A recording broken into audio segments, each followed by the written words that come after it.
नमस्कार, मैं हूं गीतिका पांडे और आप देख रहे हैं मध्य प्रदेश का number 1 news channel clean news MP. चलिए देखते हैं मध्य प्रदेश की सभी शाम तक की मुख्य खबरें फटाफट अंदाज में।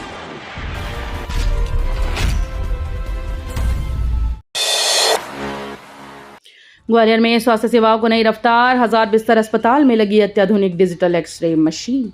ग्वालियर के 1000 बिस्तर अस्पताल में स्वास्थ्य सुविधाओं के विस्तार के तहत अत्याधुनिक digital radiography x ray machine install कर दी गई।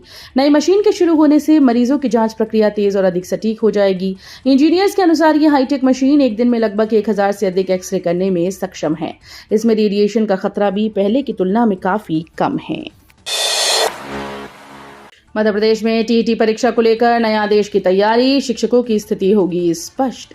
मध्य प्रदेश में टीईटी परीक्षा को लेकर स्कूल शिक्षा विभाग जल्द ही नए सिरे से आदेश जारी करने जा रहा है।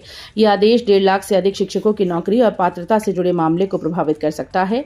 लोक शिक्षण आयुक्त अभिषेक सिंह ने अधिकारियों को निर्देश दिए कि नए आदेश में टीईटी परीक्षा की अनिवार्यता और छूट की स्थिति स्पष्ट रूप से तय की जाए। इसमें यह भी साफ किया जाएगा कि किन शिक्षकों के लिए ये परीक्षा जरूरी होगी और किन्हें नियमों के तहत राहत मिलेगी। एमपी बोर्ड 10वीं 12वीं का रिजल्ट 15 अप्रैल को सुबह 11 बजे होगा जारी। मध्य प्रदेश में एमपी बोर्ड के 10वीं और 12वीं के लाखों छात्रों का इंतजार अब खत्म होने जा रहा है। स्कूल शिक्षा विभाग के अनुसार परीक्षा परिणाम 15 अप्रैल को सुबह 11 बजे जारी किया जाएगा। इस बार करीब 16 लाख छात्रों ने परीक्षा में हिस्सा लिया।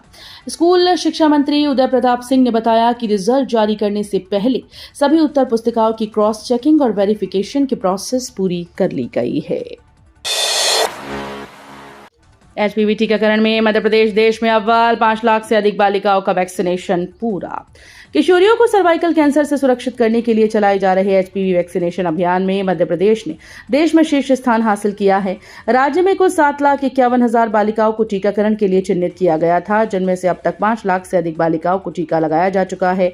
इस तरह प्रदेश ने करीब 66% लक्ष्य प्राप्त कर लिया है। डिंडोरी और राजगढ़ ने 100% लक्ष्य हासिल किया, जबकि खंडवा, बालाघाट, सागर, खरगोन जिले में उल्लेखनीय प्रगति दर्ज की गई। प्रीमियम ट्रेन में कैटरिंग नियम बदला, 1 पीएनआर पर सभी यात्रियों को लेना होगा भोजन।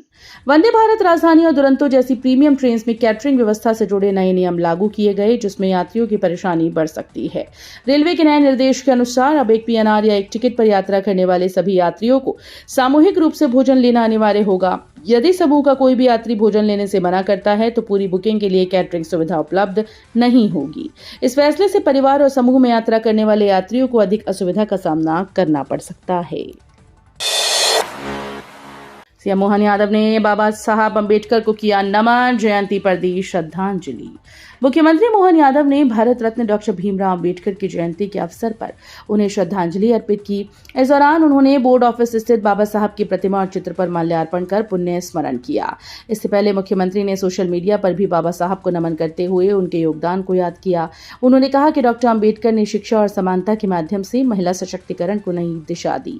समता, न्याय, अधिकारों पर आधारित उनका दृष्टिकोण आज भी सशक्त और विकसित भारत के निर्माण में मार्गदर्शन कर रहा है। जनगणना को लेकर सख्त निर्देश, गलत जानकारी देने पर 3 साल तक की सजा का प्रावधान।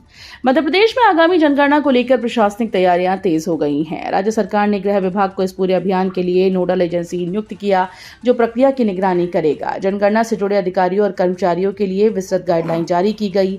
निर्देशों के अनुसार जनगणना के दौरान यदि कोई व्यक्ति गलत जानकारी देता है या कार्य में बाधा उत्पन्न करता है तो उसके खिलाफ सख्त कार्रवाई की जाएगी। एमपी कैबिनेट के बड़े फैसले, 8 नए वन स्टॉप सेंटर और यूसीसी के लिए बनेगी विशेष समिति। मुख्यमंत्री डॉक्टर मोहन यादव की अध्यक्षता में मंत्रालय में हुई कैबिनेट बैठक में मध्य प्रदेश के विकास और सामाजिक सुरक्षा से जुड़े कई अहम फैसलों पर मुहर लगी। सरकार ने महिला सशक्तिकरण और प्रशासनिक सुधारों को ध्यान में रखते हुए 8 नए वन स्टॉप सेंटर खोलने को मंजूरी दी। ये सेंटर मेहर, मऊगंज, पांढुर्णा, धार के मनावर और पीथमपुर, इंदौर के लसूड़िया और सांवेर तथा झाबुआ के पेटलावद में स्थापित किए जाएंगे। इसके साथ यूनिफॉर्म सिविल कोड यानी यूसीसी के लिए एक विशेष समिति के गठन का भी निर्णय लिया गया है। इंदौर नगर निगम का बड़ा फैसला, हर कार्यक्रम में राष्ट्रगीत राष्ट्रगान अनिवार्य, संपत्ति कर पर 6.25% की छूट। इंदौर नगर निगम ने एक बड़ा निर्णय लेते हुए नगर के सभी कार्यक्रमों में राष्ट्रगीत और राष्ट्रगान को अनिवार्य कर दिया। इसके साथ ही संपत्ति कर का 30 जून तक अग्रिम भुगतान करने पर नागरिकों को 6.25% की छूट दी जाएगी। ये फैसला महापौर पुष्यमित्र भार्गव की अध्यक्षता में हुई महापौर परिषद की विशेष बैठक में लिया गया। एमपी में भीषण लू का अलर्ट, 44 डिग्री सेंटीग्रेड तक पहुंच सकता है तापमान।